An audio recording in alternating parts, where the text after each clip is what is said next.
아침엔 시리얼, 점심엔 라떼, 저녁엔 아이스크림. 우리 하루는 생각보다 유제품으로 꽉 차 있습니다. 그런데 요즘 우유만 마시면 속이 꼬르륵거리고 배가 묵직해지는 사람들. 처음엔 소화가 좀 안 됐나 하고 넘기지만 이게 반복된다면 단순히 위장이 예민한 게 아닐 수도 있습니다. 오늘의 주제, 유당불내증. 한 번쯤 들어봤지만 정확히는 모르는 그 말. 지금부터 아주 간단하게 정리해보겠습니다.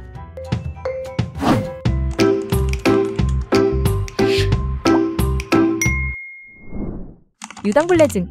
한 번쯤 들어봤지만 정확히 어떤 증상인지 모르는 분들이 많습니다. 간단히 말해 유당불내증은 우유 속 당분인 유당을 제대로 소화하지 못하는 상태입니다. 우유에는 유당이라는 당이 들어있습니다. 우리 몸은 이 유당을 락타아즈라는 효소로 잘게 쪼개서 흡수하죠. 그런데 문제는 이 효소가 부족하면 유당이 분해되지 못하고 그대로 대장으로 내려가 버린다는 겁니다. 대장 속 세균들이 이 유당을 먹고 발효를 일으키면서 가스가 생기고 복부가 부풀고 설사까지 동반되죠. 즉, 유당불내증은 병이 아니라 유당을 소화하지 못하는 체질입니다. 이 현상은 특히 성인이 되면서 락타아즈 효소가 줄어드는 사람에게 잘 생기는데요. 한국을 포함한 동아시아 성인의 70% 이상이 이 효소 감소를 겪는다고 알려져 있습니다. 그래서 어린 시절엔 멀쩡했는데 성인이 되어 우유만 마시면 배가 아픈 이유가 바로 이 락타아즈 감소 때문이죠. 그럼 유당불내증은 어떤 증상을 나타낼까요? 유당불내증의 대표 증상은 단순합니다. 우유, 라떼, 아이스크림을 먹은 뒤 몇 시간 안에 배가 더부룩해지고 가스가 차면서 복통이나 설사가 찾아오죠. 특히 공복에 우유를 마셨을 때 이런 증상은 더 심해지고 식사 중간이나 식후에 마셨을 땐 비교적 덜한 편이죠. 이건 단순히 유당이 얼마나 많냐의 문제가 아닙니다. 남아있는 락타아즈 효소의 양, 그리고 장속 세균의 반응에 따라 달라지기 때문이죠. 그래서 같은 사람이라도 어제는 괜찮았는데 오늘은 왜 이러지? 이런 일이 생기는 겁니다. 그날의 컨디션, 먹는 속도, 함께 먹은 음식 조합까지 모두 영향을 주기 때문이죠. 유당불내증, 우유 알레르기 같은 거 아닌가? 유당불내증과 우유 알레르기는 완전히 다릅니다.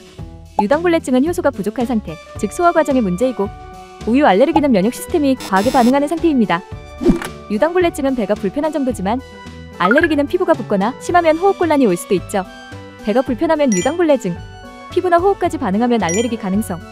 우유 속 단백질에 대한 알레르기는 두드러기, 발진, 가려움 등 여러 형태로 나타날 수 있으니 정확한 진단은 반드시 전문의 상담이 필요합니다. 유당불내증은 사실 생활 패턴만 봐도 어느 정도 짐작할 수 있습니다. 하지만 정확히 알고 싶다면 검사를 받아보는 게 가장 확실하죠. 가장 흔한 게 수소호흡 검사로 유당이 든 음료를 마신 뒤 일정 간격으로 숨을 불어넣어 숨속의 수소 농도를 측정하는 방식입니다. 유당이 제대로 소화되지 않으면 대장 안에서 발효가 일어나고 이때 수소 수치가 급격히 증가합니다. 이 수치 변화를 기준으로 유당불내증 여부를 판단하죠. 호흡 검사가 어려운 영유아의 경우 대변 산도 검사를 시행합니다. 소화되지 않은 유당이 대변을 산성화시키는 정도를 측정합니다. 검사 시간은 약 2시간 정도로 주사나 체열이 필요 없어서 부담이 적고 남녀노소 누구나 받을 수 있는 간단한 표준 검사입니다. 그럼 우유를 평생 끊어야 하나요? 그럴 필요는 없습니다. 유당불내증은 있다, 없다가 아니라 얼마나 소화할 수 있느냐의 문제입니다. 그래서 내 몸의 내성 한계치를 찾아보는 게 가장 중요하죠. 대부분의 사람은 우유 1컵, 약 12g 정도의 유당까지는 큰 불편 없이 소화할 수 있습니다. 하루에 소량씩 식사와 함께 마시는 것도 방법이에요. 또 요거트나 숙성치즈처럼 발효된 유제품은 이미 유당의 일부 분해돼 있어 비교적 괜찮습니다. 락토프리 우유 역시 효소를 미리 넣어 분해한 제품이라 유당불내증에 있는 사람도 부담없이 마실 수 있습니다. 또 하나의 방법은 효소 보충제를 활용하는 겁니다. 락타아즈가 들어있는 캡슐이나 정제를 유제품 먹기 전에 함께 섭취하면 증상이 줄었다는 연구 결과도 있습니다. 유제품을 줄이면 칼슘이나 단백질 섭취가 부족해질 수 있습니다. 그럴 땐 대체 식품으로 보완하면 됩니다.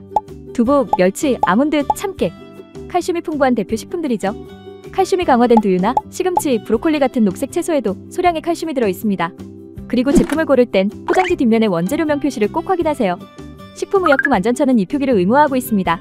우유, 유청, 치즈분말 같은 문구가 있다면 유당이 포함된 제품이고, 반대로 락토프리, 식물성 음료라고 표시되어 있다면 안심하고 선택해도 좋습니다. 유당불내증은 병이 아닙니다. 그저 우리 몸이 락타아즈라는 효소를 조금 덜 만들어낼 뿐이죠. 억지로 참지 말고 내 몸이 편한 방법을 찾아보세요. 오늘도 맛있고 건강하게 얌얌이키였습니다.